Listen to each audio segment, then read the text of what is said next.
I also thought that perhaps people wouldn't feel like going out, they wouldn't want to spend their money and so forth. There's been such an outpouring of generosity. They just understood that now more than ever, you know. I was called a luxury whore, right on set, while all the cameras were still rolling.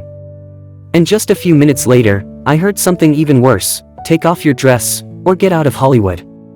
Those were the words the director threw in my face during my very first step into the film industry. At 63, Audrey Hepburn finally broke down in tears, revealing the hell behind the glamour, a place where wounds never truly heal. A director forced her to strip naked, for a scene that wasn't even in the script. An Oscar-winning actor spat on her dignity: "You're just an empty-headed doll." And her closest friend? The one who silently destroyed her entire career with a single phone call. Have you ever trusted the wrong person, given your heart away, only to lose both your honor and your faith? Then don't look away, because in her story, you may recognize your own pain. Stay, because what you're about to hear has never appeared in any film. And don't forget to subscribe, so you won't miss the secrets Hollywood has never dared to reveal. You have to know what you're talking about when you do go around the world fundraising. I've done it all. Audrey Hepburn was born in 1929 in Brussels, amid a Europe turned into hell by war and betrayal. Before she could even spell her own name, little Audrey had to survive by eating tulip bulbs, drinking from puddles, and chewing roots. Her father, a fascist sympathizer, abandoned her and her mother at the worst moment, leaving them trembling shadows in a city soaked in blood. She witnessed her friends being shot in the streets, blood splattering on her shoes, screams etched forever in her memory. And Audrey herself, a skinny child with hollow eyes from hunger, once slipped past checkpoints, delivering secret letters to the resistance, facing death with every step. When she arrived in Hollywood, Audrey thought it was heaven, but it was in fact a golden-coated hell. Once, she was offered a role in exchange for obedience in bed. She refused, and lost the part. Not just once, but repeatedly, as opportunity after opportunity was crushed because she wouldn't play along like the rest. Though fame still came, she was gradually pushed into bland roles in bad films, not because she lacked talent, but because powerful forces wanted control. Eventually, Audrey quietly vanished from the screen. People said she chose family. But the truth is, Hollywood silently cast her out. They once worshipped Audrey as a goddess. But when she stopped being the obedient goddess, they were the first to tear down her glory.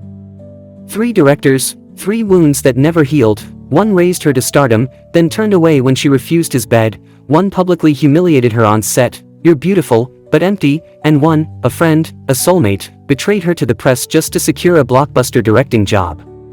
It seemed fate had drained her dry, yet Audrey rose again. She left the spotlight, donned humble clothes, and stepped into the real world. With UNICEF, she brought clean water, food, and hope to places untouched by light.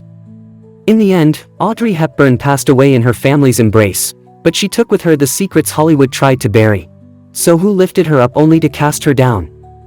Who once called her an icon, then turned her into a disposable name? Are you ready? Don't look away, because the next part will reveal it all.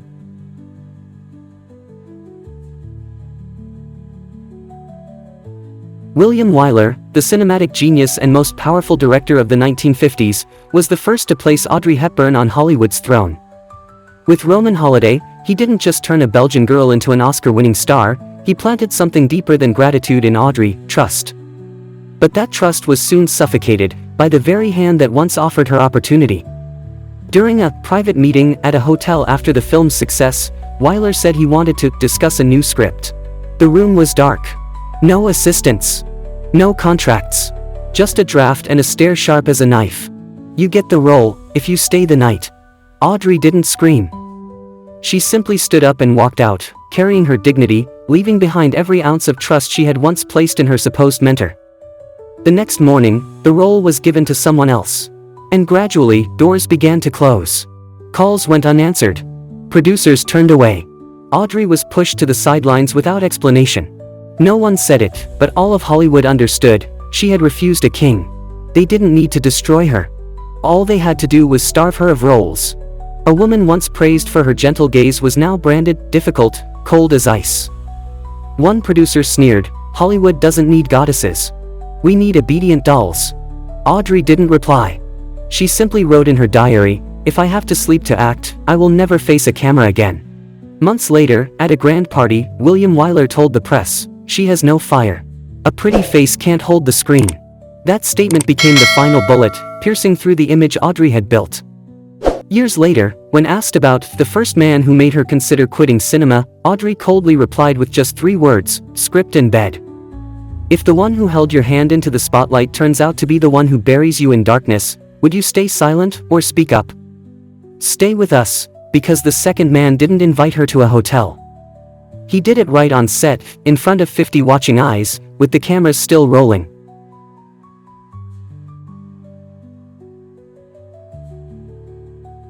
If the first director destroyed Audrey through power and private manipulation, then Henry Sinclair, the second on the list, stripped her of dignity and honor right at the center of Hollywood's spotlight. Henry Sinclair was a symbol of authority in old Hollywood. He had once worked with Audrey on a major film project, where their chemistry earned praise from critics. To her, Henry wasn't just a director, he was a friend, a companion, a mentor who nurtured her shyness and insecurities. But from the very first scene, that trust began to fade. His gaze shifted from encouragement to doubt, and finally to contempt. In a silent scene, where only the eyes conveyed emotion, Audrey delivered a look of sorrow, delicate and controlled. The camera stopped, but Henry suddenly threw the script to the ground and shouted across the set, "Who do you think you are? This isn't a catwalk. You're just a doll, no breath, no heart, no worth." The entire crew fell silent. Audrey stood up, hiding her tears behind dark sunglasses, and quietly stepped off the stage. People looked at her with pity or discomfort. It didn't stop there. Henry used his influence to tarnish her name. He secretly spread rumors to the press: Audrey is difficult, stubborn, emotionally flat. Malicious headlines like "beautiful on the outside, but hollow inside" spread everywhere, casting doubt over Audrey's reputation. Other directors hesitated. Studios began turning down offers, simply because they wouldn't risk working with a star who had a reputation. Audrey withdrew, silent, quietly enduring the brutal wave of public scrutiny. Later, when asked why she never sued Henry, Audrey simply said, "I can't sue a sentence. But I can't forgive it either." Just imagine, in front of hundreds, under lights and cameras, your honor is torn apart, and the one doing it is the person you trusted most. Don't look away, because the third man was even more ruthless. A man Audrey once called soulmate, he erased her name from Hollywood with just a single phone call.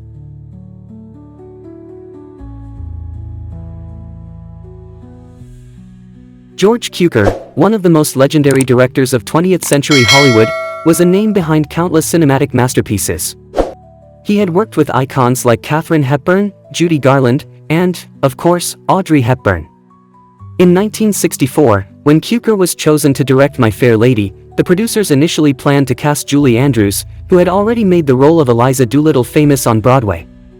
But pressure from the box office and Audrey's international fame led the studio to choose her instead, a decision that deeply disappointed George Cukor.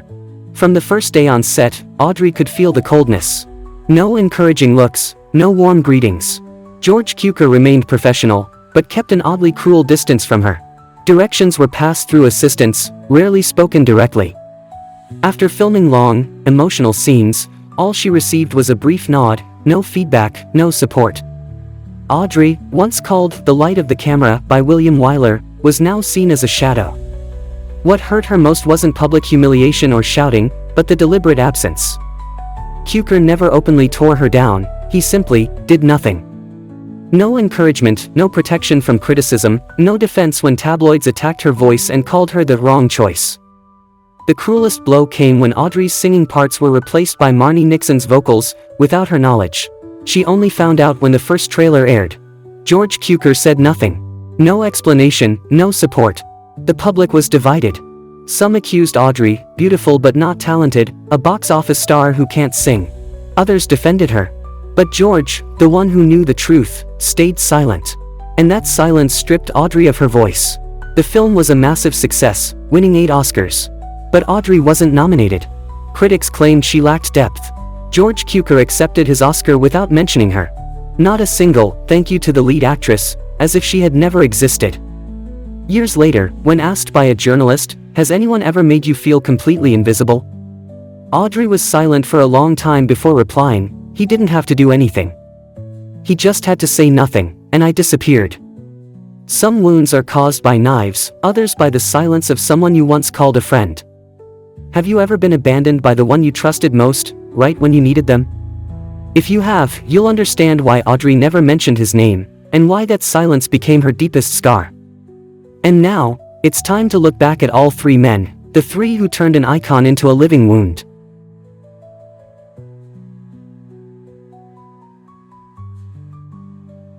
Three directors. Three betrayals, each with its own weapon. One demanded her body, one used cruel words, and one chose silence to slowly kill her spirit. They weren't strangers. They once praised her, patted her back, promised to lift her to greatness. But it was they, one by one, who extinguished the light Audrey Hepburn carried. She may never have spoken their names publicly.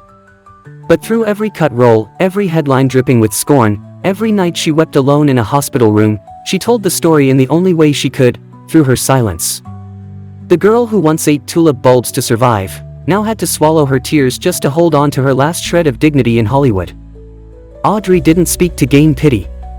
She spoke to reclaim the voice that Hollywood tried to erase. A woman exploited for her fame, but who never lost her dignity. An actress stripped of roles, but who never stopped believing in art. A soul betrayed, yet who chose forgiveness, through action, not words. So who do you think hurt Audrey Hepburn the most? Comment and share, because this isn't just her past. It could still be someone's present today.